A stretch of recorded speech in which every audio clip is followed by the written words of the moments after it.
Ele fará com muitos uma aliança que durará uma semana, um período de uma semana. Essa descrição, esse texto, está descrevendo a ação daquele camarada que levará o nome de anticristo. A gente não sabe quem é esse personagem. Esse personagem, ele pode ser talvez um grande político, um grande influencer. A gente não sabe na linguagem de hoje quem será este homem ou esta mulher. A gente sabe que este ser classificado como anticristo, aquele que se coloca contra Cristo, este personagem e esta pessoa, ela vai trabalhar para que tudo ocorra. Esta semana que você vê no texto, em escatologia, ela significa um período de 7 anos. Então, quem trabalha com escatologia, os estudiosos do final do tempo, que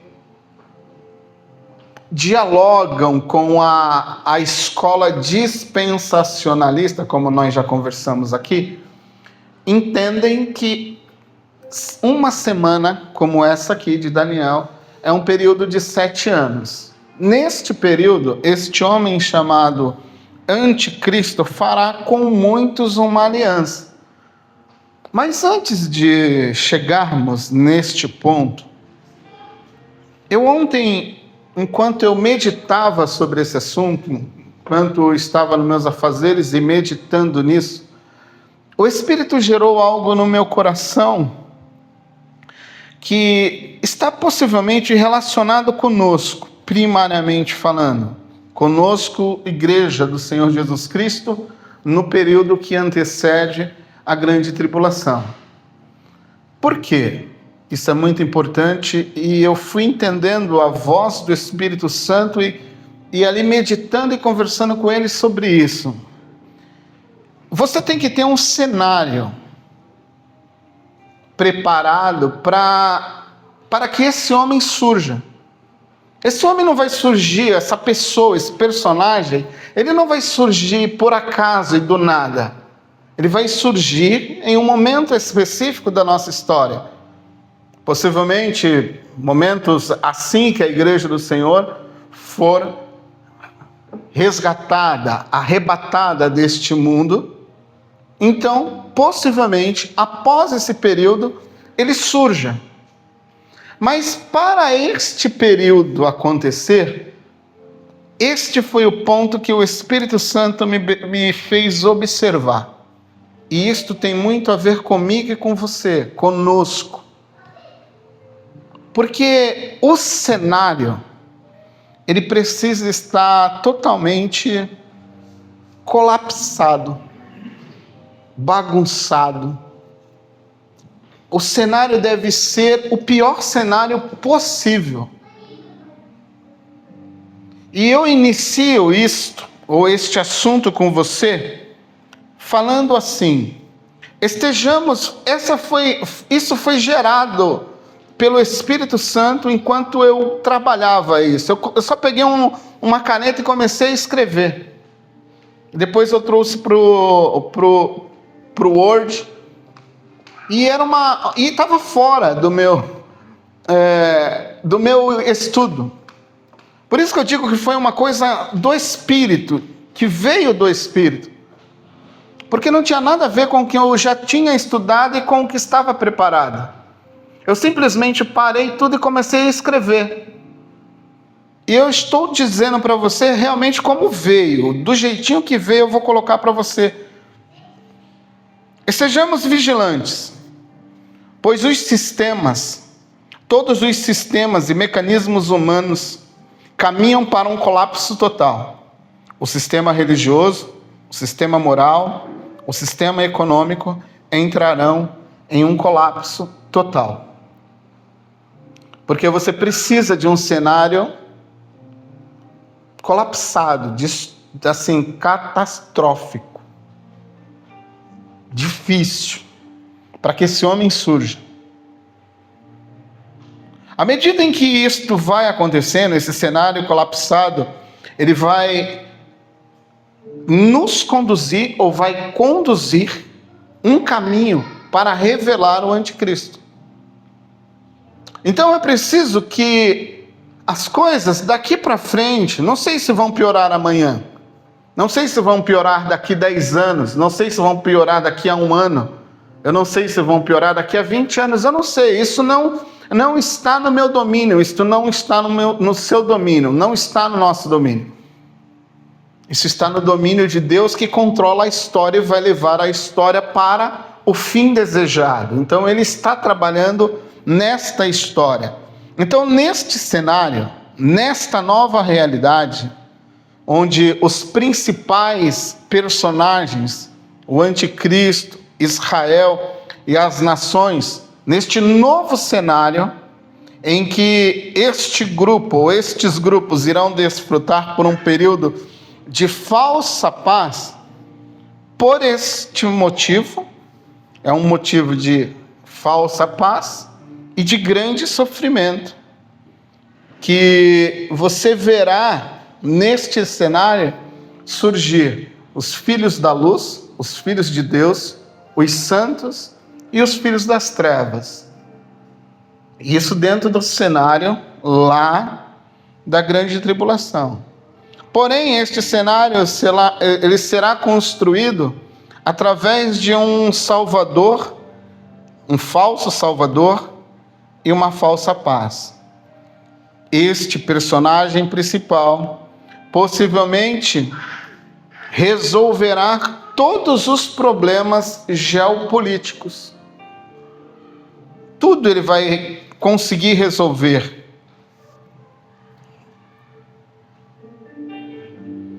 Você está entendendo o que eu estou falando? As coisas vão caminhar de mal a pior. Para esse camarada surgir, tudo tem que estar muito ruim. Então as coisas, talvez nós estamos como seres humanos sempre esperando algo melhor para o futuro. Vai melhorar, as coisas vão dar certo. Talvez não deem. Talvez as coisas piorem. Talvez fiquem muito pior. Porque para entregar um cenário caótico ao anticristo, é necessário que o Estado, o lugar, a humanidade esteja em um ambiente ou em um estado caótico, para que ele seja a falsa esperança, para que ele seja a falsa solução. Então não haverá um momento daqui para frente, ou daqui uns anos, não sei, não vou posicionar tempo, porque isso não me é cabido, não me cabe isto fazer, mas eu só estou pontuando que as coisas não vão ficar melhores. Possivelmente, elas ficarão piores. Veja só, quando este camarada entra neste cenário político, você, ou social, seja lá o que for, o que você precisa qualificá-lo é que ele vai resolver problemas. Quando você olha para os problemas, né, quando você olha para as crises humanitárias, como resolver isso? Como resolver, por exemplo, as questões relacionadas na Europa como a imigração? As pessoas que entraram na Europa, migraram para a Europa, o colapso, os problemas existentes nesse momento dentro do contexto europeu. Como lidar com, por exemplo, os cartéis de droga do México, que mandam droga para todas as partes do mundo. São terríveis. A igreja que está no México sofre muito. O povo mexicano sofre muito. Os Estados Unidos sofrem muito. É a ponte para se levar drogas para vários países. O que dizer do narcotráfico na América do Sul? Como resolver isso? Como resolver essas questões? O tráfico humano, dentro da América Latina como dentro da Europa, meninas jovens raptados, sequestrados, levados para trabalharem como escravos dentro de bordéis. Você deve ter visto aí as famosas ilhas, onde sequestravam meninas novinhas e se levavam para essas ilhas para servirem como prostituta ou como objeto sexual. E nós não estamos falando de gente... Nós estamos falando do top, da elite, dos camaradas que têm muito dinheiro, que governam este nosso mundo financeiro. Como lidar com essas questões? Essas são questões que vão surgindo. As redes de prostituição, os campos de refugiados, corrupção generalizada, fome, a crise da água potável, a saúde. Fique imaginando esse cenário e ele piorando, se tornando pior, para que o anticristo surja. Por isso que eu estou falando que você precisa estar atento, porque este é o cenário que antecede. As coisas vão piorar, as coisas ficarão piores. Qual seria uma proposta para ele, talvez, no futuro? Uma distribuição de renda igual para todas as pessoas no mundo, onde não há classe social que seja divergente. O que eu recebo, você recebe. O que você recebe, eu recebo. Não tem desigualdade social. Quem sabe isso, ele rompa, ele consiga equalizar todo o sistema financeiro, onde todo mundo recebe uma quantia justa e igual. Não há o rico, não há mais o pobre, a todos. É uma forma de você resolver. Aí você deve estar falando, tá, pastor, tudo bem, mas o que isso tem a ver com a gente? Isso tem tudo a ver com a gente, porque as coisas vão piorando. Mas só que eu estou falando do campo humanitário. Eu estou falando do campo da humanidade. O campo que o ser humano vive. Esses são os desafios que estão ocorrendo agora. E eles podem piorar, talvez eles piorem. Mas só que há um outro campo. Há um campo religioso. Há um campo religioso que também é um campo desafiador. A diversidade religiosa é um problema no mundo.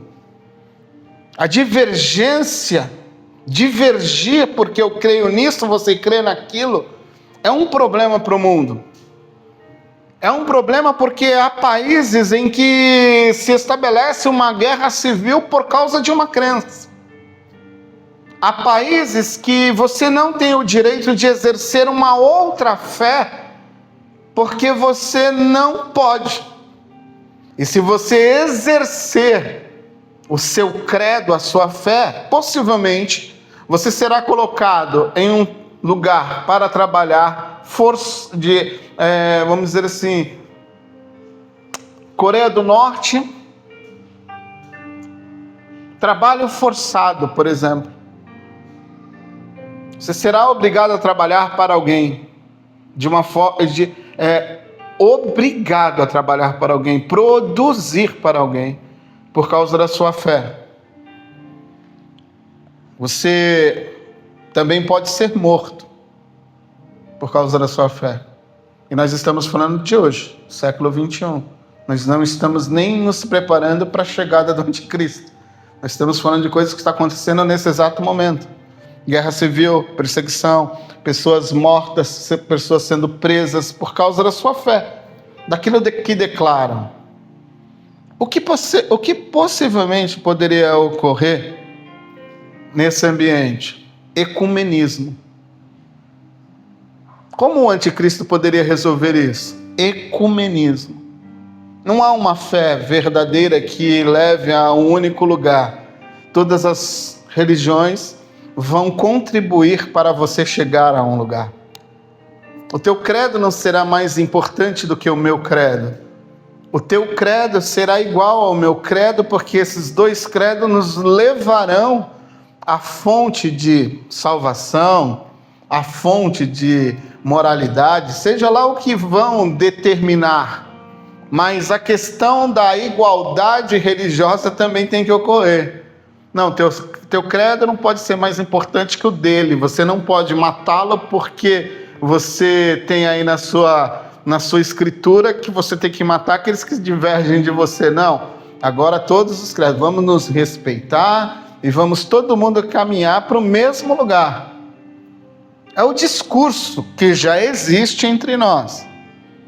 É lógico que quando isso ocorrer, de fato, você vai ter lá um opositor na grande tribulação e nós vamos ver isso. Mas eu posso adiantar, quem será o grande opositor de tudo isso? Israel e aqueles que ficarem e acreditarem que Jesus de fato era o Filho de Deus. Esses serão os opositores desse sistema. Eles não vão se dobrar a esse sistema. Mas esta fala já existe hoje. Essa fala ecumênica já existe hoje. Antes desse cenário ser estabelecido, é necessário que... Aí vem o problema agora. E eu preciso que você preste atenção nisso. Antes que todo esse cenário seja estabelecido, a mensagem de esperança existente no Evangelho, ela será enfraquecida. E é aqui que tudo tem a ver conosco. É aqui que tudo tem a ver conosco, e foi este o ponto que o Espírito Santo me fez observar. Nós estamos caminhando para um colapso. Nós estamos caminhando para um problema que talvez se torne ainda maior.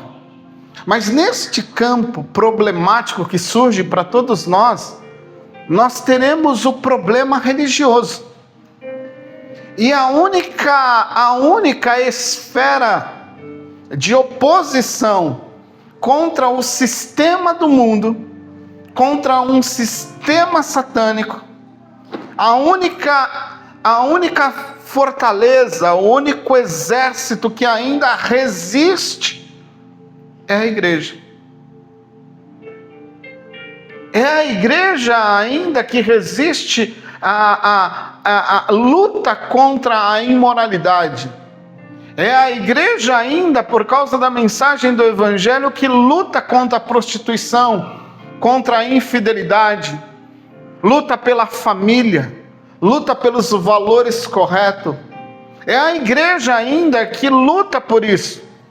É eu, você, nós como igreja, como corpo de Cristo, dentro deste mundo ainda. É nós que somos ainda o baluarte, como o apóstolo Paulo diz, o baluarte, a coluna da verdade. A igreja, Paulo diz, a coluna da verdade. A verdade ainda está conosco, a verdade ainda nos pertence. A verdade está em nossa revelação bíblica. A verdade ainda permanece ativa nesse mundo. Porque a igreja ainda é porta-voz da verdade. Ela ainda levanta a bandeira da verdade. Ela ainda luta pela família. Ela ainda luta pela boa moralidade, pela ética correta. Ela ainda luta para ser padrão moral. Mas neste cenário, a mensagem do Evangelho precisará ser enfraquecida. Lembro-me que o Miqueias aqui falou algumas semanas sobre o espírito do anticristo que já está ativo desde o período de João, apóstolo João. Nós lemos com Miqueias aqui várias passagens que falam do espírito do anticristo, que já estava há 2000 anos atrás. Lá no finalzinho dos anos 90 da era cristã, Você já tinha o apóstolo João fazendo a denúncia que anticristos já estavam operando no meio deles. Então você deve entender que o evangelho vai perder a sua força. Não a força do evangelho. Entenda o que eu estou falando. Mas a igreja que detém, como Paulo fala, guarda em bom tesouro aquilo que você recebeu, para que você salve a si mesmo e aqueles que te escutam. Guarda isso em um bom reservatório, em um bom lugar. Esconde esse teu tesouro, para que você não se perca, para que você continue puro, para que você preserve a pureza da sua vida e deste evangelho. E quando Paulo fala dentro desse contexto, quando ele dá esse conselho ao filho Timóteo, você percebe na carta que ele escreve que o grande problema é a infiltração de mentiras ou falsos ensinos dentro da comunidade cristã, a igreja de Éfeso. Timóteo foi colocado lá para combater os falsos profetas, ordenar corretamente a vida da igreja e lutar pela verdade. Mas antes de tudo, Paulo disse: cuidado, não se contamine. Guarda isso que você recebeu com muito cuidado, para que você se mantenha puro, para que você mantenha a pureza. Então, a igreja, possivelmente, as instituições cristãs, eu vou falar instituição para não confundirmos com igreja, tá bom? Porque a igreja nunca vai perder o evangelho. As instituições podem perder o evangelho. As instituições podem enfraquecer a verdade do evangelho.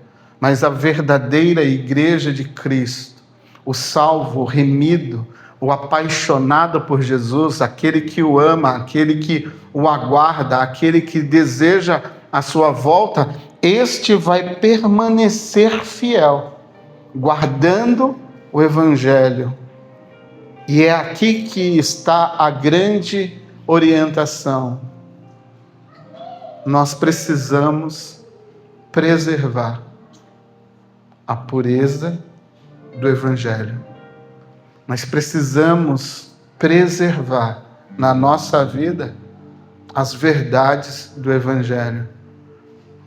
Porque há duas frentes que o anticristo, o espírito do anticristo, o anticristo está trabalhando.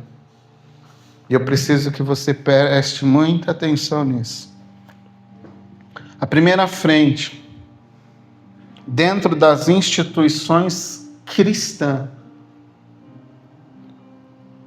Quando o Espírito gerou isso no meu coração, eu fiquei pensando, como assim? O diabo atacará a instituição. Porque é na instituição que a igreja está se reunindo. É na instituição, palavra de vida, que a igreja vem se reunir. É na instituição batista, presbiteriana, anglicana, Deus é amor, Assembleia de Deus, Bola de Neve. É na instituição. Isto tudo é instituição, onde a igreja se reúne.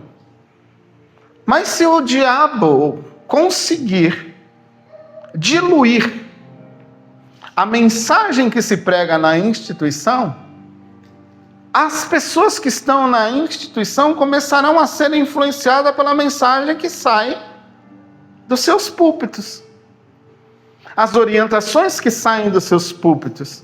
Então, um lugar que o diabo vai atacar com muita força é a verdade do evangelho dentro das instituições. Então, dentro de uma instituição, nós não estaremos guardados. Nós estaremos guardados se preservarmos o evangelho do Senhor Jesus Cristo dentro desta instituição. Se o Evangelho do Senhor Jesus Cristo, dentro daquela ou desta instituição, permanecer intacto, permanecer influenciando a minha e a sua vida. Mas o diabo, ele vai trabalhando para construir uma mensagem que seja adúltera. Ele vai distorcendo, ele vai influenciando, ele vai modificando a mensagem central, ele vai afastando o púlpito da centralidade da palavra de Deus, ele vai afastando o púlpito, o preletor, aquele que é o guia. Se não perceber, ele vai afastando, ele vai influenciando, ele vai tentando revelar ou tentando mostrar que o Evangelho já não é muito importante. Eu preciso ter uma nova mensagem, e ali o Espírito Santo vai sendo deixado de lado e vai entrando os mecanismos humanos, e cada vez mais a mensagem vai se centralizando no homem, não mais se centralizando em Deus. O homem passa a ser o agente importante e Deus começa a ser o agente ajudador desse homem. A pessoa mais importante do culto é o homem. Tudo é feito para o homem, tudo é projetado para o homem, para o ser humano. Todo o movimento, ele é feito para produzir um bem-estar no ser humano, para trazer uma resposta ao ser humano, para mexer com a emoção do ser humano. Enquanto isso, as verdades do Evangelho que deveriam ser proclamadas, as duras verdades de Cristo, elas vão sendo afogadas, elas vão sendo diluídas, elas vão sendo adulteradas, e você não vai mexendo mais nos vesperos que deveria mexer. Você vai falando, não vamos falar sobre esse assunto, porque o nosso povo não está preparado para isso. Vamos mexer com a emoção, vamos dar palavras de motivações, e você vai percebendo que as reuniões, elas vão se tornando reuniões onde a centralidade é o homem. O centro do culto é o homem. É tudo projetado para o bem-estar do ser humano.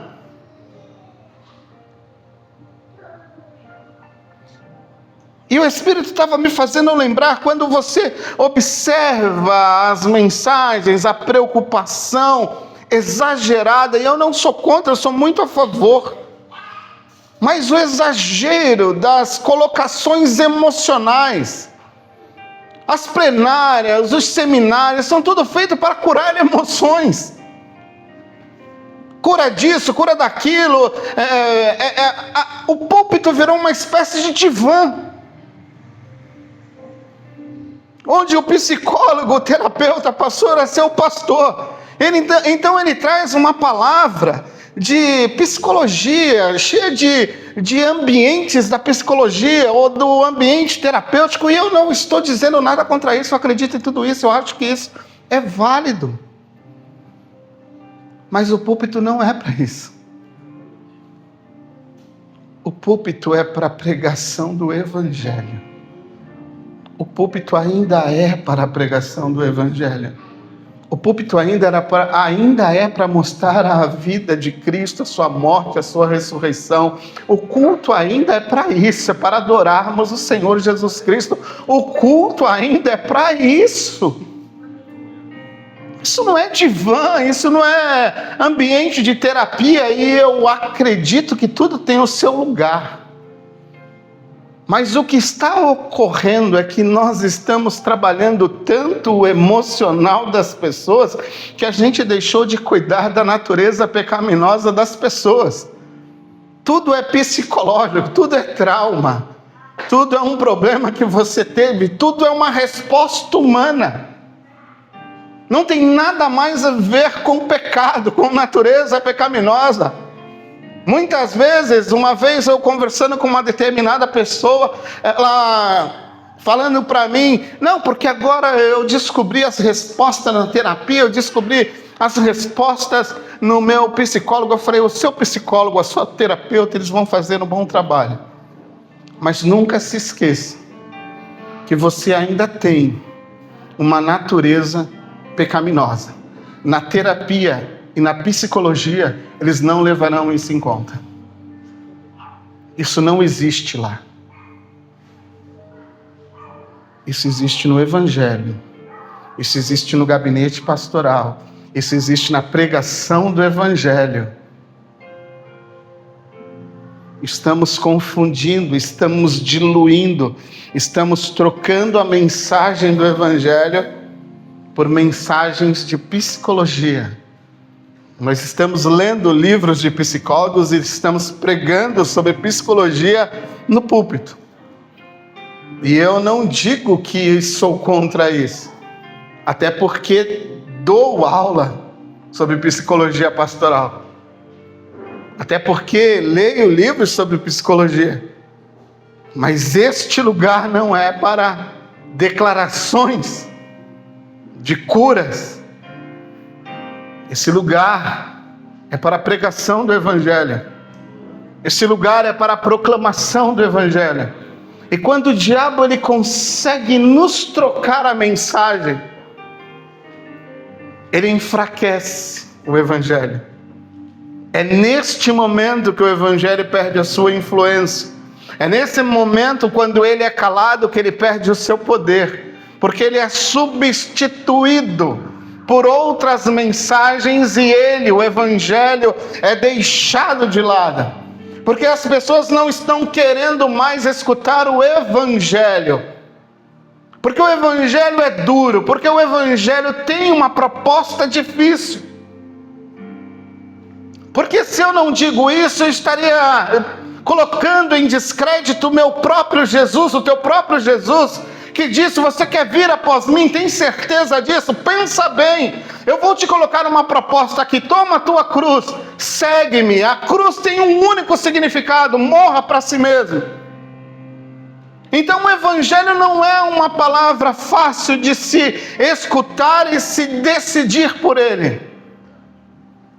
Como diz Lewis, você quer uma religião que te cause conforto? Não escolha o cristianismo. Porque o cristianismo ele vai te deixar desconfortável. Ele vai te descobrir, ele vai te diluir todinho, ele vai destruir tudo que você pensa, tudo que você crê. Ele vai trazer a centralidade de Cristo para a minha e para a sua vida. Ele vai colocar Cristo no centro, vai tirar você do centro. E o que você fará a respeito disso? Porque isto é o Evangelho. É Cristo no centro. É Cristo no trono, é Cristo reinando. E o homem saindo de cena. O homem não é mais senhor, o homem se torna servo. O homem não tem mais vontade, ele colocou a vontade diante do Rei dos Reis e do Senhor dos Senhores. E quando o Espírito vai percebendo essas coisas, ele está nos alertando: não perca o Evangelho. Conserve o Evangelho, guarde o Evangelho, proteja o Evangelho na sua vida, porque as coisas vão ficar de mal a pior. As coisas vão se tornar piores. Às vezes você olha para cá e fala: mas como é que o camarada está me dizendo isso aqui? Você olha para o outro: meu Deus, mas o que ele está dizendo aqui? E você fica meio que perdido. Você fala assim: meu Deus, eu estou evitando entrar agora nas redes sociais para que eu não fique impactado com tanta coisa negativa que nada tem a ver com o Evangelho. Eu fico pensando: aonde o Espírito está em tudo isso? Falamos mais de prosperidade do que de missões. O nosso discurso da prosperidade é altíssimo, mas quantos discursos missionários você escutou? Aonde estão os missionários? Aonde a igreja está? Para onde a igreja está enviando os seus missionários? Falamos de prosperidade, venha, ele vai fazer, ele vai prosperar, e eu acredito em tudo isso.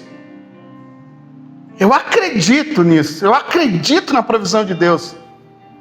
Eu tenho o respaldo de Deus na minha vida para falar que Deus faz as coisas. Eu posso dar testemunho, não vários para você, do que Deus fez e continua fazendo. Ele não parou de fazer. É que este lugar não é para isso. Este lugar é para o Evangelho. Este lugar é para um discurso do Evangelho. O Evangelho é que precisa ser proclamado. Cristo é que precisa ser visto. E à medida em que ele vai sendo visto, à medida em que você vai participando da vida dele, esses sinais vão seguindo aquele que crê. Então você só precisa se relacionar com ele.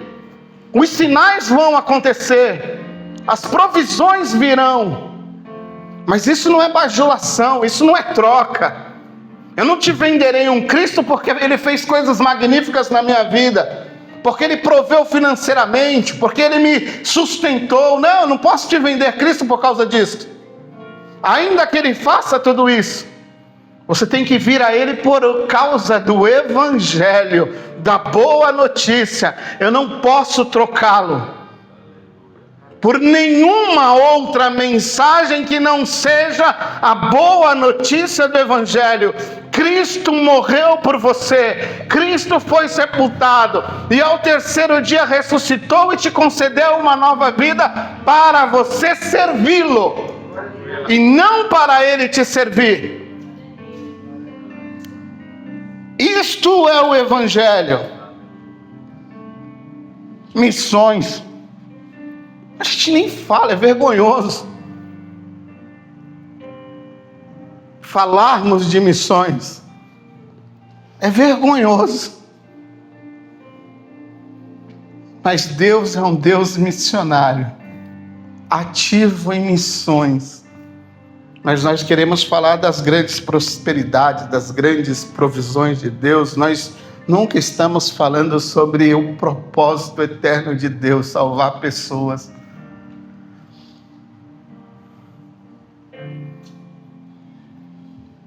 Nós enfatizamos programas de crescimento. Nós queremos ter um salão gigante.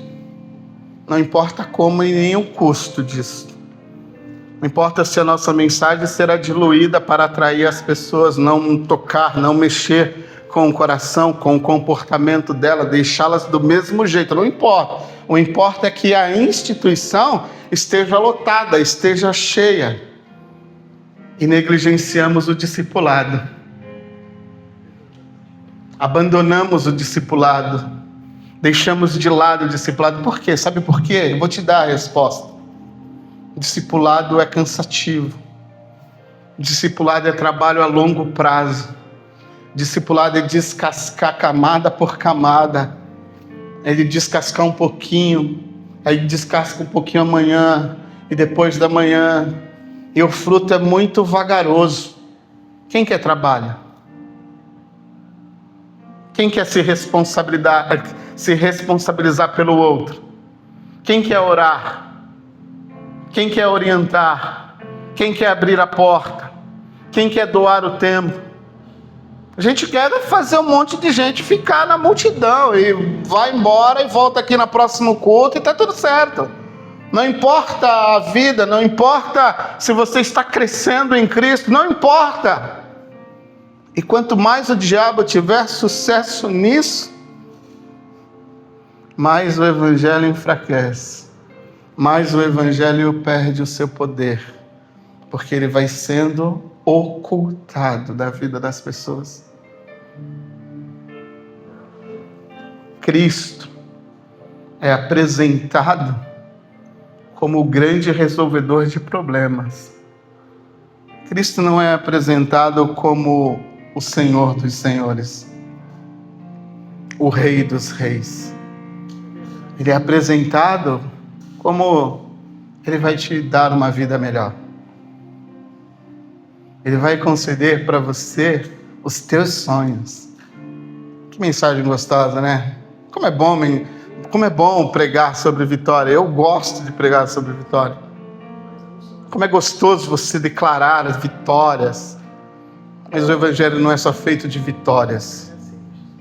O Evangelho é feito de sofrimento, ele é feito de choro, ele é feito de abrir mão para seguir Jesus, ele é feito de um Deus que vai tocando, vai mexendo lá na minha e nas tuas feridas, e vai falando, olha, você precisa me dar isso aqui.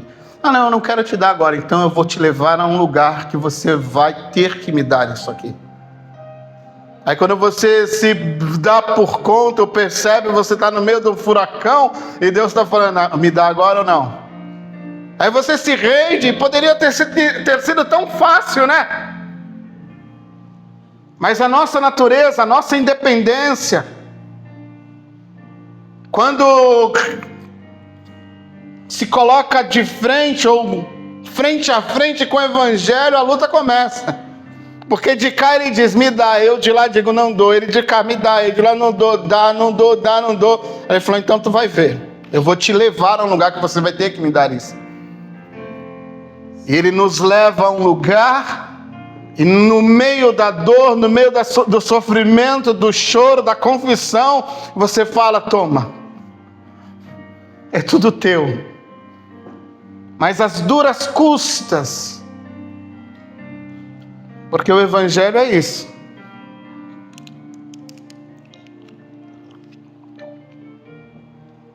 E isso ele faz dentro da instituição. Fora da instituição, ele está trabalhando para nos calar. Fora da instituição, ele está trabalhando para nos perseguir. Fora da instituição, ele está colocando princípios na sociedade a qual eu e você convivemos, estamos vivendo. Ele coloca os princípios, ele inspira as pessoas para, por exemplo, colocar as pautas progressistas. E se você não se adequa às pautas, você é conservador, você é fundamentalista, você é radical, você é cancelado, você é processado, você não pode dizer algumas palavras, você não pode condenar algumas coisas. E quando você vai se adequando ao discurso, o Evangelho vai sendo enfraquecido. O Evangelho vai sendo guardado e escondido, colocado lá na última gaveta, para que ninguém veja o teu Evangelho, o meu Evangelho. Aí nós começamos a dizer o discurso, ou proclamar o discurso que eles gostariam, eles, o mundo, de ouvir. Aí você passa a ser querido, você passa a ser amado, porque a mensagem que os confronta, a mensagem que os deixa desconfortável, ela não existe mais na nossa vida, ela não existe mais nos nossos púlpitos, ela não existe mais na igreja. Desculpa, na instituição. Por que estou dizendo isso? Porque tudo isso tem a ver conosco. À medida que ele vai enfraquecendo, ele vai esvaziando as instruções, as convicções geradas pelo Evangelho, à medida em que ele vai diluindo isso, à medida em que ele vai deixando com que isso não apareça, com que isso não seja mais visto, você vai perguntando assim, faz um teste. Eu te desafio a fazer um teste. Vai no YouTube.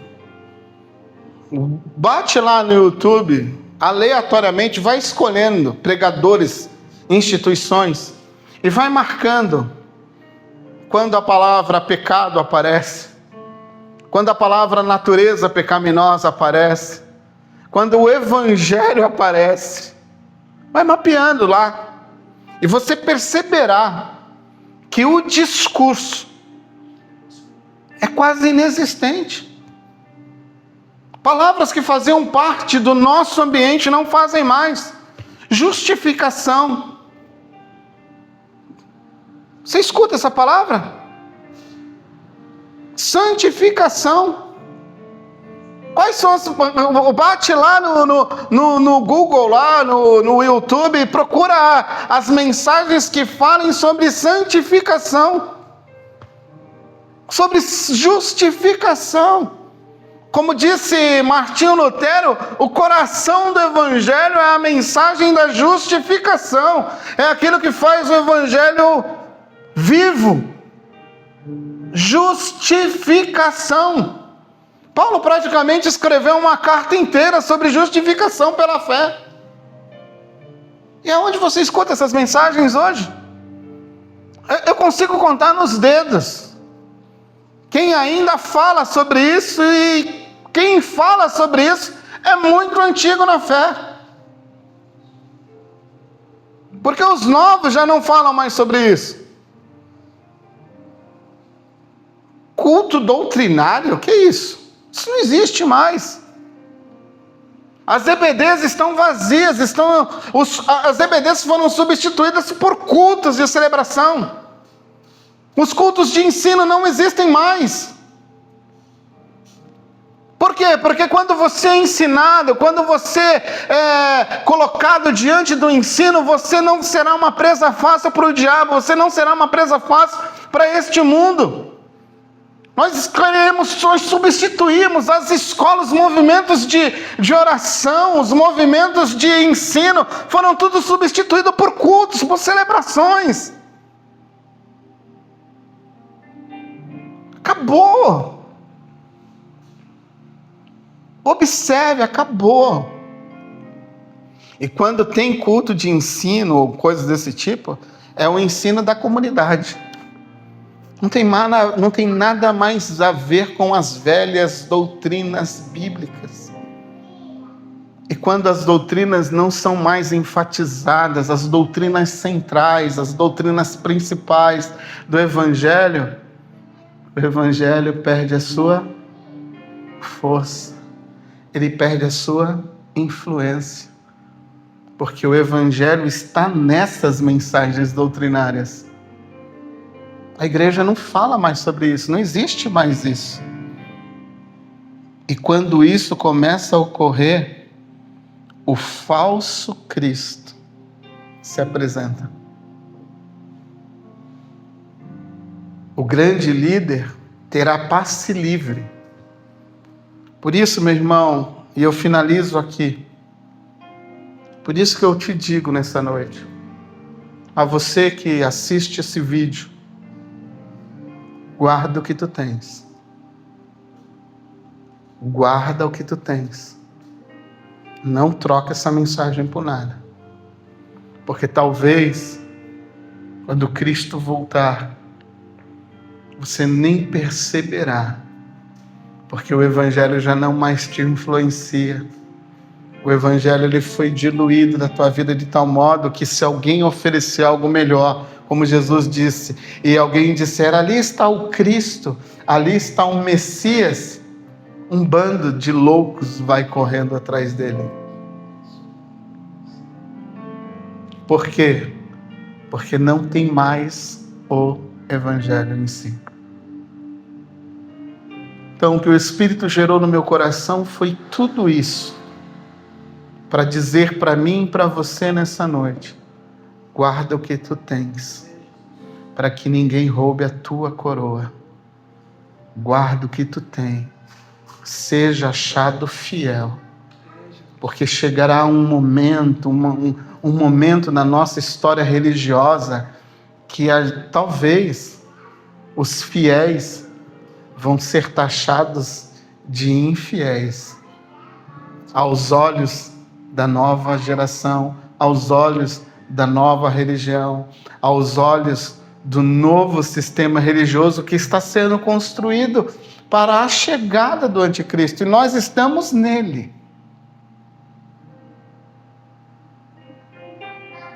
Por isso que a minha palavra para você nessa noite é um alerta.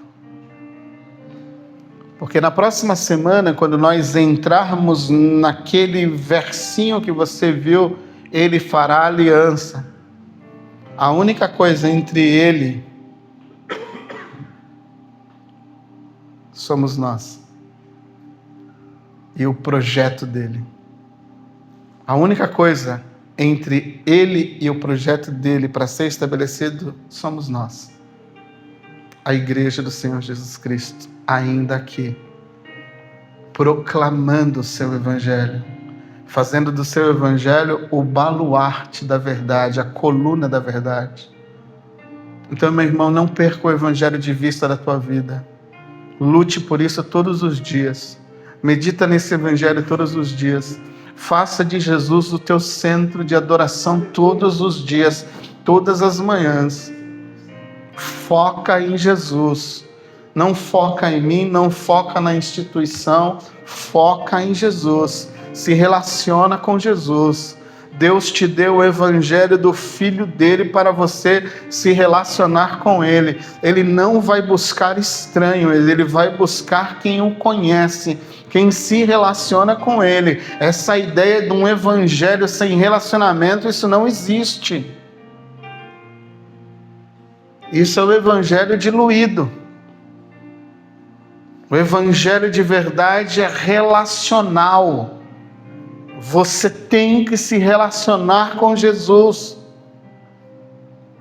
O evangelho diluído, pouco importa se você tem ou não um relacionamento com Jesus. Eu lutarei até o fim da minha vida, para que você tenha um relacionamento com Jesus. Eu não vou me cansar de dizer isso a você, porque essa é a mensagem mais importante que você pode ter na sua vida. É o seu relacionamento com Jesus. Intacto, protegido, guardado. Para naquele grande dia tu dizer assim: eu estou aqui fiel, guardando tudo aquilo que tu me disse para guardar. E será tão bom, será tão gostoso, será tão maravilhoso você e eu escutarmos: servo bom e fiel. Você já pensou sobre isso? O teu Cristo declarando para ti: servo bom e fiel.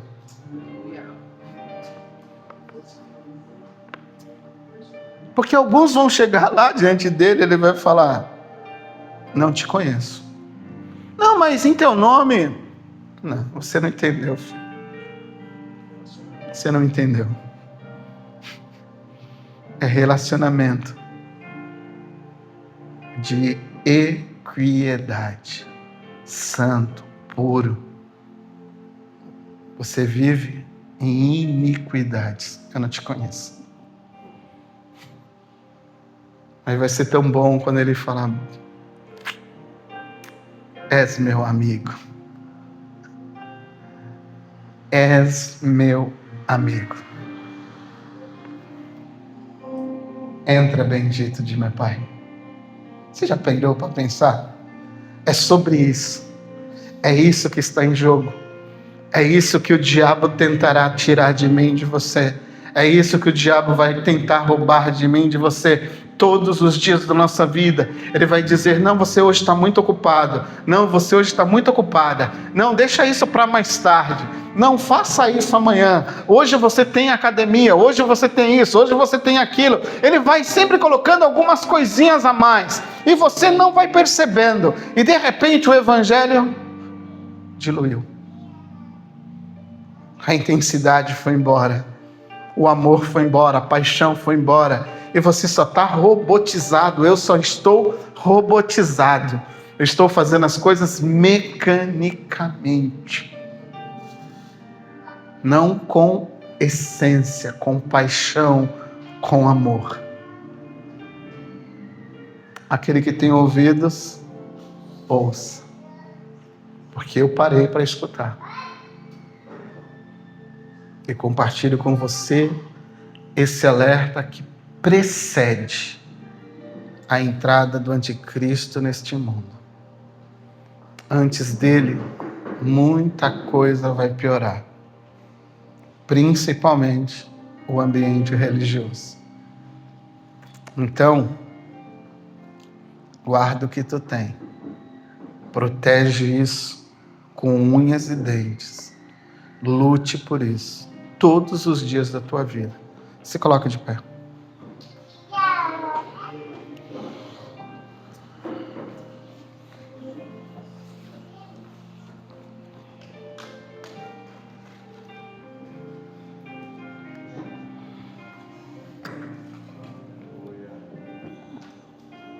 Não somos melhores, Pai.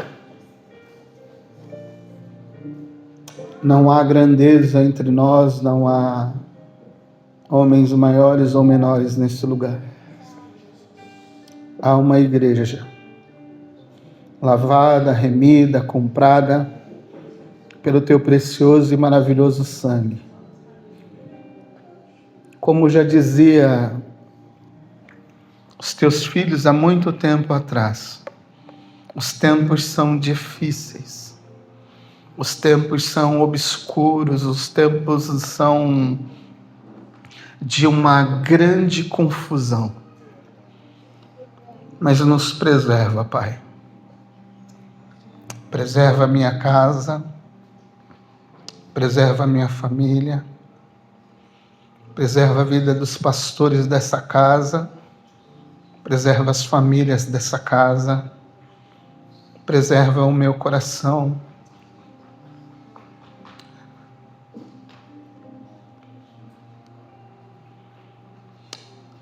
Na centralidade do Evangelho. Porque eu sei, se eu fizer isso, eu salvarei tanto a mim como aqueles que me escutam. Por isso nos protege como comunidade, nos protege como igreja, nesta instituição, dos enganos, até mesmo do nosso próprio coração. Nos ajuda a enxergar com os teus olhos, nos ajuda a ver com os teus olhos, nos ajuda a preservar aquilo que tu nos deste. Olha por cada família, Pai. Olha pelos jovens dessa igreja. Olha pelos anciões, pelos idosos dessa igreja, pelos adultos dessa igreja, pelos adolescentes dessa igreja, pelas crianças dessa igreja, que sejam guardadas em Ti, que nenhum deles se percam. Que o nosso pastoreio neste lugar seja um pastoreio que honre o Teu nome.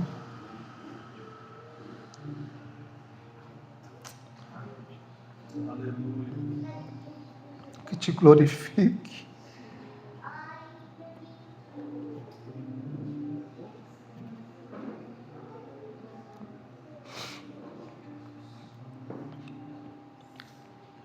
Que proteja o nome do Teu Filho, que exalte o nome do Teu Filho.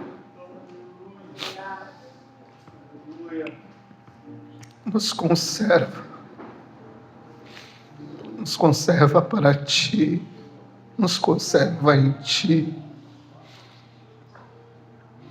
nos faz perseverar na verdade do Teu Evangelho, nos ajuda, nós como líder e como liderança, preserva o nosso coração, preserva o coração dessa igreja no Evangelho, Pai. Serão os dias, são dias difíceis. Como disse o próprio apóstolo Paulo, serão dias em que as pessoas não estariam dispostas a escutar a verdade. Elas estariam dispostas a escutar falsos mestres, falsos ensinos, doutrinas de demônios, em vez da verdade, Pai. E o conselho que Tu deste ao Teu Filho era manter a pureza do coração. Então nos leva de volta ao lugar que talvez alguns de nós ou todos nós nunca devíamos ter saído, Pai. E nos santifica, nos purifica de novo, nos leva para um lugar seguro e nos coloque ali, Pai. Nos proteja, Senhor Jesus. Proteja as famílias desta casa. Proteja os nossos pastores. Proteja a liderança dessa casa para que não nos percamos, para que não perdamos o Evangelho de vista, Pai. Para que não sejamos mecânicos, para que não sejamos sem paixão intensa por Ti e pelo Teu Filho. Espírito Santo, Gera isto na tua igreja em nome de Jesus. Que o grande amor de Deus, a graça do nosso Senhor e Salvador Jesus Cristo e a profunda amizade do Espírito Santo seja com todos vocês,